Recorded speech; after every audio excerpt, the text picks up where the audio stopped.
নমস্কার, আমি পঙ্কজ বিশ্বাস এবং আপনারা দেখছেন পলিটিক্যাল ডেইলি। 4 তারিখ বিজেপি ক্ষমতায় এলো। শুধু বিজেপি নয়, সাধারণ মানুষ বিজেপিকে ক্ষমতায় এসেছেন এবং যেখানে বলা হয়েছিল নাড়ু খাওয়ানো হবে 4 তারিখ, এবং যারা বিজেপির হয়ে কাজ করেছেন তাদের নাড়ু খাওয়ানো হবে, যারা বিরোধী আছেন তাদের নাড়ু খাওয়ানো হবে। 4 তারিখ হয়ে গেলে ডিজে বাজানো হবে, তো ডিজে তো বাজছে না। অবশ্য আমরা এখন রয়েছি মমতা বন্দ্যোপাধ্যায়ের বাড়ির সামনে। মমতা বন্দ্যোপাধ্যায়ের যে কালীঘাটের বাড়ি, মানে টালির বাড়ি, সেখানে নাকি নাড়ু খাওয়ানো হবে। আমরা নাড়ু খেতে এসেছি, অনেকদিন তো নারকেলের নাড়ু খাওয়া হয় না। নাড়ু পেয়েছো? নাড়ু তো পেলাম না, অনেক খারাপ লাগছে, নাড়ুটা খেতে পারলাম না।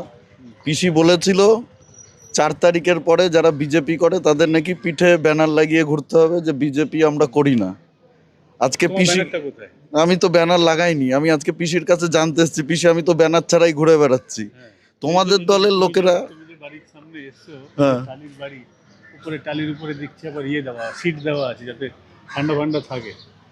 তো এখানে তো আগে এসেছিলে যখন? না, আমি প্রথমবার আসলাম, আসার সুযোগ হলো, এর আগে তো আসার কোনো সুযোগ ছিল না। আমি তো দূরের কথা, এই এলাকার মানুষই ঢুকতে পারতো না এই রাস্তা দিয়ে।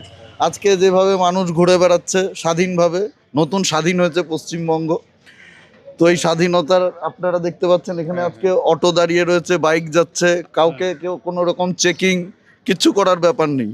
এর আগে এখানে ঢোকা যেত না, বেরিয়াল দেওয়া ছিল। পশ্চিমবঙ্গের মানুষ মমতা বন্দ্যোপাধ্যায়ের এই রাজনীতিকে ছুঁড়ে ফেলে দিয়েছে। আমরা অনেক দেখেছি তৃণমূল কংগ্রেসের অধ্যত্ত, মানুষকে মানুষ মনে না করা। তিনি বড় বড় আইএস আইপিএস অফিসারদেরকে তুই তুকারি করতেন, এই রাজীব, এই আলাপন, এইভাবে তিনি ডাকতেন। সেই অধ্যত্ত মানুষ রঞ্জিত পচানন্দা, কলকাতার সিপি, সিপি বাম আমলে যিনি লাস্ট সিপি বাম আমলে ছিলেন, তাকে বলতেন এই পচা। এই বাড়ির ভিতরেই যখন লক্ষ্মী পুজো হতো তখন একদম বলতেন এই পচা এখানে আয়। একদম। হ্যাঁ, তো আজকে দেখলাম যে তার বাড়ির সামনে মানুষের এত সাহস হয়ে গেছে যে জয় শ্রীরাম বলতে বলতে যাচ্ছে। এটাই সময়, এটাই কালচক্র দাদা। সময় পরিবর্তনশীল, কোনোদিন চিরকাল কেউ ক্ষমতায় থাকে না। আমরা দেখেছি বড় বড় সাম্রাজ্যের পতন ঘটে গেছে। এখন তো গণতন্ত্র প্রজাতন্ত্র রয়েছে, মানুষ ভোট দিয়ে নির্বাচিত করছে, সরকার পাল্টাচ্ছে।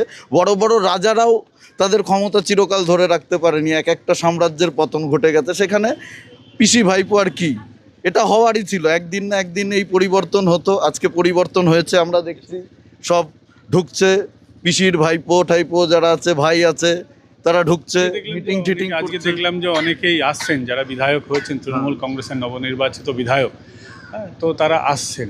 তো কোথাও কি মমতা বন্দ্যোপাধ্যায়ের মনে এই আশঙ্কা দেখা দিচ্ছে যে যে 70-80 জন জিতেছে, 80 জন মতো জিতেছে কম বেশি, তো তারাও দলটা ছেড়ে দিতে পারে এই কারণে, নাকি সামনে 5 বছর আমরা বিরোধী ভূমিকায় তারা থাকবেন, তো সেটাকে কিভাবে বিরোধী ভূমিকা পালন করবেন সেটার জন্য কি মনে হয়? মমতা বন্দ্যোপাধ্যায় তো আর বিধানসভায় যেতে পারবেন না। শুভেন্দু অধিকারী ওনাকে এমনভাবে হারিয়েছেন, বলে বলে হারিয়েছেন ভবানীপুর থেকে, যে উনি যে বিরোধী দলের চেয়ারে বসবেন, প্রধান বিরোধী দলের চেয়ারে বসে বিরোধিতা করবে, সেই জায়গাটাও নেই। তো মানুষ এখন এখানে সার্কাস হচ্ছে, এটা একটা চিড়িয়াখানা মিউজিয়ামের মতো হয়ে গেছে। সব ছাটমাল যারা আছে তৃণমূলের আসছে, এখানে মিটিং করছে, মানে সান্ত্বনা দিচ্ছে মমতা বন্দ্যোপাধ্যায়কে, অভিষেক বন্দ্যোপাধ্যায়কে। এরা কতদিন থাকবে তারও কোনো নিশ্চয়তা নেই। তবে আমি যতটুকু জেনেছি, আমার যতটুকু ধারণা, বিজেপি এদেরকে নেবে না। এরা অলরেডি দেখুন শুভেন্দু অধিকারীকে ফোন করে এখানে এসছে, বিজেপি নেতাদেরকে ফোন করে এখানে এসছে, সুকান্ত মজুমদারকে, শ্রমিক ভট্টাচার্যকে ফোন করে এসছে, জায়গা পায়নি, ঢোকার সুযোগ পায়নি বিজেপিতে, এখন এখানে এসে মিটিং করছে। কোনো রকমে যদি 5 বছর এমএলএর একটা ভাতা তো থাকে, সেটা তো তুলতে হবে। তো পিসি না হোক ভাইপো, যেভাবেই হোক, ডায়মন্ড হারবারের সাংসদ, আমাদের রাজ্যের অঘোষিত রাষ্ট্রপতি, কনভয় নিয়ে ছোটাছুটি করতেন, বিশাল কনভয়, 50-60টা গাড়ি, রাজ্য পুলিশের 5000-6000 পুলিশ ফোর্স, নিজস্ব ভাইপো এসপিজি গ্রুপ, যেটা ভাইপো প্রোটেকশন গ্রুপ, আমরা প্রধানমন্ত্রীর দেখেছি সেই প্রোটেকশন গ্রুপ থাকে, নিরাপত্তা বলাই থাকে, এনএসজি আছে, এসপিজি মূলত প্রধানমন্ত্রী পাই।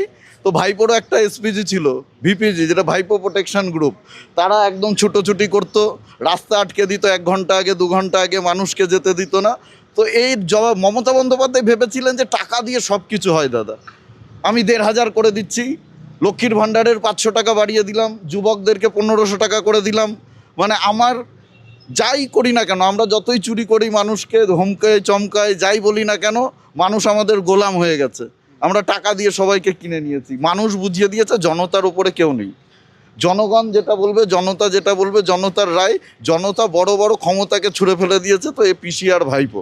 আমরা দেখলাম একটু আগে যে এখানে যে রাস্তা ছিল, তো সেই রাস্তার মধ্যে বড় বড় ব্যারিকেড করা ছিল। আমি আমাদের যিনি সাংবাদিক আছেন তাকে দেখাতে বলবো যে এখানে যে ব্যারিকেডটা দেখতে পাচ্ছেন, এই ব্যারিকেডটা কিন্তু আগে লাগানো থাকতো এখানে। এবং শুধু এইখানে নয়, মমতা বন্দ্যোপাধ্যায়ের বাড়ির আসার যে সামনে এবং ওদিকে, অর্থাৎ মূল যে প্রবেশের রাস্তা, এই দুটো জায়গায় ব্যারিকেড ছিল। আজকে সেই ব্যারিকেড সরে গেছে। এই ব্যারিকেড সরে যাওয়াটা কিসের লক্ষণ? লক্ষণ শেষ হয়ে যাচ্ছে, ধূলিসাৎ হয়ে গেছে, মানুষ মুছে দিয়েছে।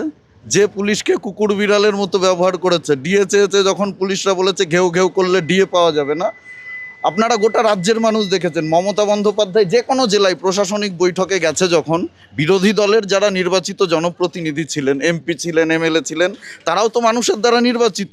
মানুষ তাদেরকে ভোট দিয়ে ক্ষমতায় বসিয়েছিল, তাদেরকে কোনো দিন ডাকেনি। ওনার যারা ছায়াসঙ্গী আছেন, আরাবুল, তুই বোম বাঁধতে পারিস, তুই বন্দুক চালাতে পারিস, মাচোর, তো এই সব নটোরিয়াস ক্রিমিনাল, জাহাঙ্গীর যত রয়েছে, মোগল সাম্রাজ্য বানিয়ে ফেলেছিল। একদিকে বাবর, একদিকে হুমায়ুন, একদিকে শাহজাহান।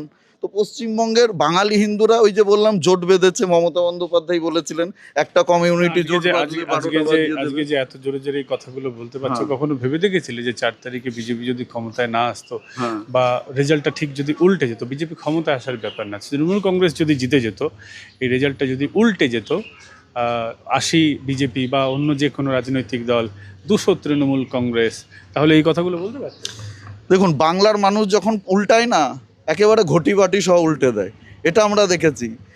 এবার একটা হাড্ডাহাড্ডি লড়াই। আমিও কোথাও না কোথাও ভেবেছিলাম হতে পারে বিজেপি 77 থেকে কত যাবে, হয়তো মেজরিটি পাবে, কিন্তু এইভাবে যে একেবারে 3 সংখ্যার নিচে তৃণমূলকে নামিয়ে দেবে, 80-র ওপরে তৃণমূল যেতে পারবে না, সেখানে বিজেপি 200 পার করে দেবে। অনুব্রত মণ্ডল বলেছিল এক সাইডের চুল কামিয়ে, দাড়ি কামিয়ে নাকি বোলপুরে ঘুরবে, এখনও ঘোরেনি। আমার মনে হয় ঘোরা উচিত ওনার, নালে মানুষ ঘোরাবে। তো এই পরিবর্তনটা মানুষ চেয়েছিল, এবং আমিও বিভিন্ন জায়গায় ঘুরেছি, তুমিও ঘুরেছো, মানুষের সঙ্গে মিশেছি, কথা বলেছি। মানুষ পরিবর্তন চাইছিল, একটা চোরাস্রোত বইছিল। কেউ প্রকাশ্যে জয় শ্রীরাম বলবে তো ভয় পেত, এদিক ওদিক দেখতো যে কেউ তৃণমূলের লোক এসে মেরে দেয় কিনা। তো এদের এই ভয়ের পরিবেশ থেকে মানুষ পরিত্রাণ চেয়েছিল, পরিত্রাণ পেয়েছে। আজকে আমি এখানে দাঁড়িয়ে কথা বলছি, তুমি এখানে দাঁড়িয়ে খবর করছো, তোমার ক্যামেরা পার্সন রয়েছে, ঢোকা তো দূরের কথা, ওই সামনে ঘোরাঘুরি করলেও তুলে নিয়ে চলে যেত লালবাজারে, গুম করে দিত। মমতা বন্দ্যোপাধ্যায়ের যে বসিয়ে রেখেছিল, আজকে চলে গেছে, অন্য রাজ্যে পাঠিয়ে দিয়েছে। তো এই সব পুলিশ অফিসার যারা ছিল, কালীঘাটের যে ওসি ছিল, কত টাকা খেয়েছে, কোথাকার কাটমানির ভাগ, কোথাকার কি চাল চুরি, ডাল চুরির ভাগ, গম চুরি, কয়লা চুরির ভাগ, সব টাকা এদিকে ওদিকে ইনভেস্টমেন্ট করেছে। সেগুলোর হিসাব হবে। এখন মানুষ হিসাব চাইবে। বাড়ির সামনে এসে মানুষ দেখছে চিড়িয়াখানায় যেভাবে জন্তু জানোয়ার দেখে, পশু পাখি দেখে, মানসিক হাসপাতালে গিয়ে পাগল ছাগল দেখে। তো কীরকম সেই অনুভূতিটা নেওয়ার জন্য দেখছি প্রচুর মানুষ এসছে, দেখছে।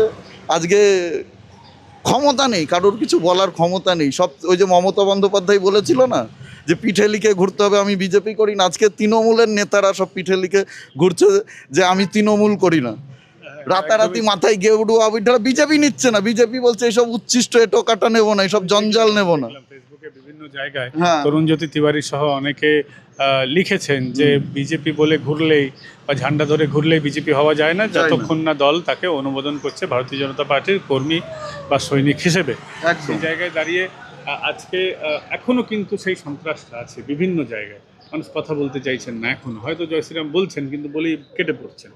তো সেই জায়গায় দাঁড়িয়ে মানুষের এখনও এই ক্ষোভটা, যে ভয় পাচ্ছে, সময় একটু লাগবে। ভয়টা মানুষের মনের মধ্যে যে ঢুকে গেছিল, আস্তে আস্তে কাটছে। আমরা দেখছি তো বিভিন্ন সোশ্যাল মিডিয়াতে দেখছি, ভাইপোর বাড়ির সামনে গিয়ে জয় শ্রীরাম বলছে, আবির খেলছে, কি অত্যাচার করেছে, কার কার জমি দখল করেছে, প্লট করেছে, কিভাবে নীল সাদা রং কোথা থেকে বিক্রি হয়েছে, কোন হার্ডওয়্যারের দোকান থেকে বিক্রি হয়েছে, কত টাকার কার ভাগ গেছে, মানুষ জানে। তো এখানে একটা জিনিস তোমাকে জিজ্ঞেস করবো যে এই যে কালীঘাটের গোটা এলাকাটা, মমতা বন্দ্যোপাধ্যায় এখানে থাকেন, এবং মমতা বন্দ্যোপাধ্যায় তৃণমূলের স্থপতি, মানে উনি হচ্ছেন একটা নিউক্লিয়াস আর কি।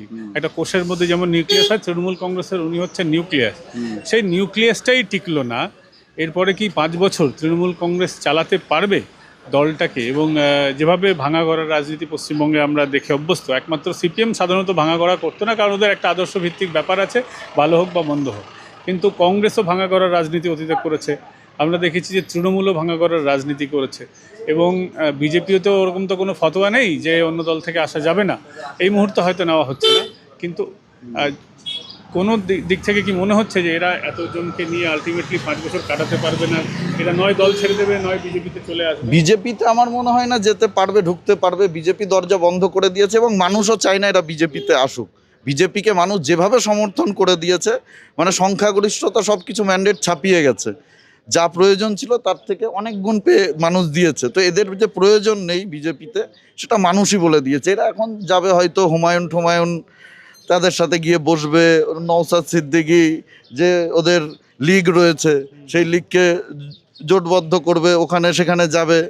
তৃণমূলের আর কোনো ভবিষ্যৎ নেই। তো পশ্চিমবঙ্গের বাইরে এমনি সর্বভারতীয় তৃণমূল কংগ্রেস মানে বলে ঘুরে বেড়াতো, সর্বভারতীয় সাধারণ সম্পাদক বলে ঘুরে বেড়াতো, জার্সি গায়ে দিয়ে ঘুরে বেড়াতো, গাড়ির উপরে গিয়ে হাত ফাত নাড়তো, কয়লা পাচারের টাকা, গরু পাচারের টাকা গোয়া নির্বাচনে, আসাম নির্বাচনে, ত্রিপুরা নির্বাচনে ইনভেস্ট করতো। সেখানে এত টাকা খরচ করেও জিরো পেয়েছে। এবার একেবারেই মানুষ মুছে দিয়েছে। তো আমার মনে হয় না আজকে মমতা বন্দ্যোপাধ্যায় কান্নাকাটি করছে। অভিষেক বন্দ্যোপাধ্যায়ের মুখ কালকে আপনারা দেখেছিলেন প্রেস কনফারেন্সে কী অবস্থা হয়েছিল, মনে হচ্ছিল শুকিয়ে কিসমিস হয়ে গেছে। এই ভাইপো এত তর্জন গর্জন, এত হুমকি, কালকে শুকিয়ে গেছে, একটা কথা বলতে পারছিল না। সাংবাদিক যখন বলল আপনি হুমকি দিয়েছিলেন, ডিজে বাজানোর কথা বলেছিলেন, মমতা বন্দ্যোপাধ্যায় বলছেন এটা আমার প্রেস কনফারেন্স, অভিষেক বলবে না কিছু। তো সেই জায়গা থেকে ভাইপোর যে কী অবস্থা সে তো দেখাই যাচ্ছে। আরও দেখতে থাকুন, অনেক কিছু বাংলার মানুষ দেখতে পারবে আস্তে আস্তে। কত নেতা কি কি চুরি করেছে, কার ঘরে কত ধন, টুনটুনির বাসার থেকে কোথায় চলে গেছে। এখনই দেখছি হাসপাতালের লকারের থেকে তৃণমূল নেতাদের সোনা গয়না জুয়েলারি টাকা পয়সা সব বেরোচ্ছে। আজকে দেখা গেল যে একদম মনে করলাম ধরা পড়া থেকে এক্ষুনি আমার মনে পড়লো, এবং তুমিও সেটা তুমিই আমাকে প্রথম ওই খবরটা দিয়েছিলে যে একজন তৃণমূল নেতা কলকাতা ধরা পড়েছে, কলকাতা আমাদের বিমানবন্দরে, যে গুলি সহ ধরা পড়েছেন, পালিয়ে যাচ্ছেন, সেখানেও গুলি নিয়ে যেতে হচ্ছে। কারণটা কি? মানে যাচ্ছেন গুলি নিয়ে যাচ্ছেন, পালিয়ে যাচ্ছেন। না, আমি তো প্রথমে একটা বিষয় ভেবে অবাক হচ্ছি। আমি জানতাম তৃণমূল অশিক্ষিতদের দল, ঠিক আছে, কিন্তু এরা এতটা অশিক্ষিত যে এয়ারপোর্টে বন্দুক গুলি নিয়ে যাচ্ছে, লাইভ কার্ট্রিজ, ম্যাগাজিন নিয়ে যাচ্ছে। মানে যেখানে একটা নাইফ নিয়ে যাওয়া যায় না, একটা সেফটি পিন, একটা নেল কাটার একটা সেফটি পিন নিয়ে তুমি ঢুকতে পারবে না, তোমাকে বেল্ট পরা থাকলে সেটা খুলে তোমাকে দিতে হবে।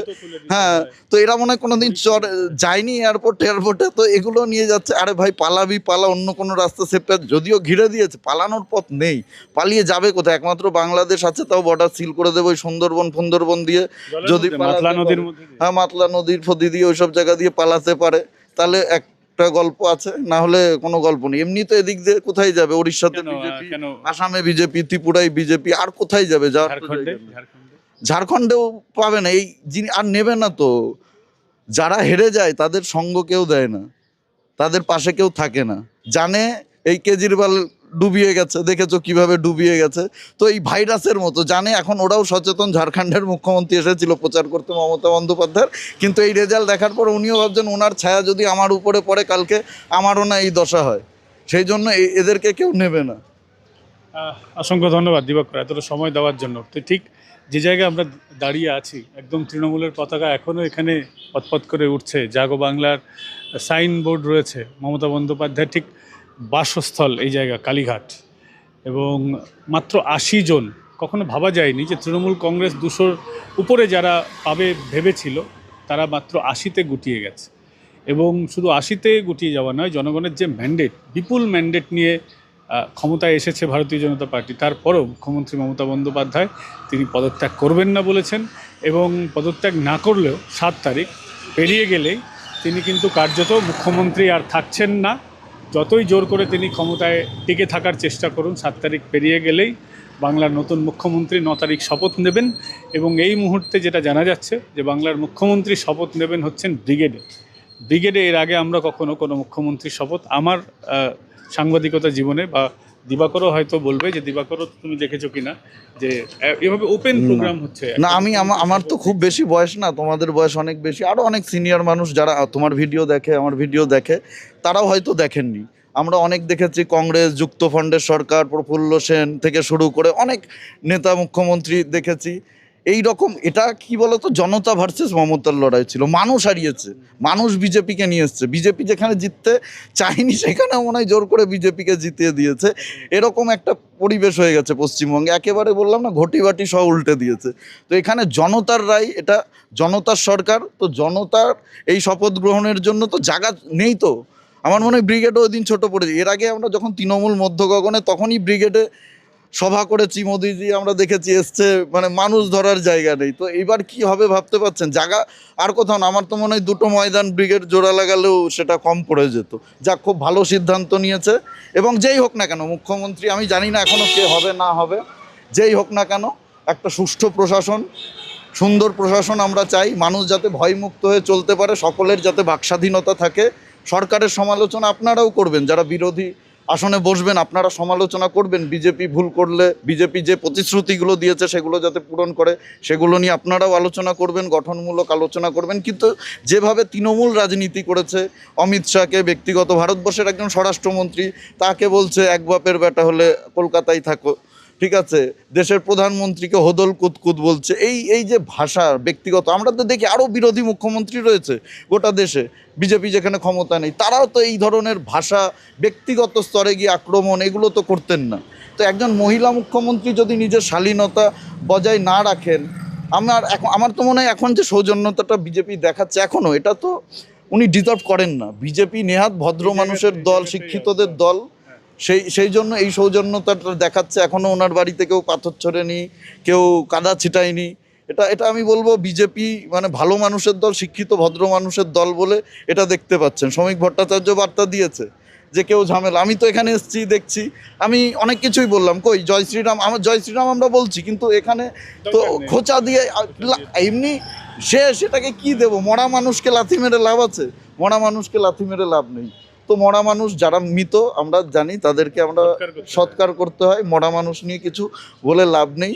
তো রাজনৈতিকভাবে তৃণমূলের মৃত্যু ঘটে গেছে, রাজনৈতিক মৃত্যু তৃণমূলের, গোটা রাজ্যের মানুষ এনজয় করছে, মানে খুব ভালোভাবে এনজয় করছে, এটাই বলবো। আর কি বলবো, এমনি মানুষ আনন্দ করছে, উৎসব করছে, এটাই। আর যারা গেরুয়া রং মেখে বিজেপি সাজার চেষ্টা করছেন, লাভ নেই, এগুলো করে লাভ হবে না। এটা বিজেপি পার্টি, এখানে এইভাবে জয়েন করা যায় না, এইভাবে বিজেপি হওয়া যায় না। এখানে আপনাকে পরিশ্রম করতে হবে, বিজেপির জন্য লড়তে হবে। মিসাইল মারলেই তো বিজেপি হওয়া যায় না, বিজেপির সে তো মেম্বারশিপ বিজেপির অনেক তৃণমূল নেতা লুকিয়ে লুকিয়ে নিয়েছিল, সেটাকে বিজেপি হওয়া বলে না, সেটাকে বিজেপিতে যাওয়া বলে না। আজকে বিজেপিতে যাওয়ার জন্য যে লাইন করেছে, দরজা বন্ধ করে দিয়েছে, ধাক্কাচ্ছে, ইট পেতে রেখেছে, তাবজদা বলেছিল, আপনারা শুনেছেন সবাই। সকলের কাছে আমরা দেখছি যে মেসেজ আসছে যে দলে জয়েন করা হবে বা জয়েন করতে চাইছে এরকম। এরা এখন জোট বাঁধার চেষ্টা করছে।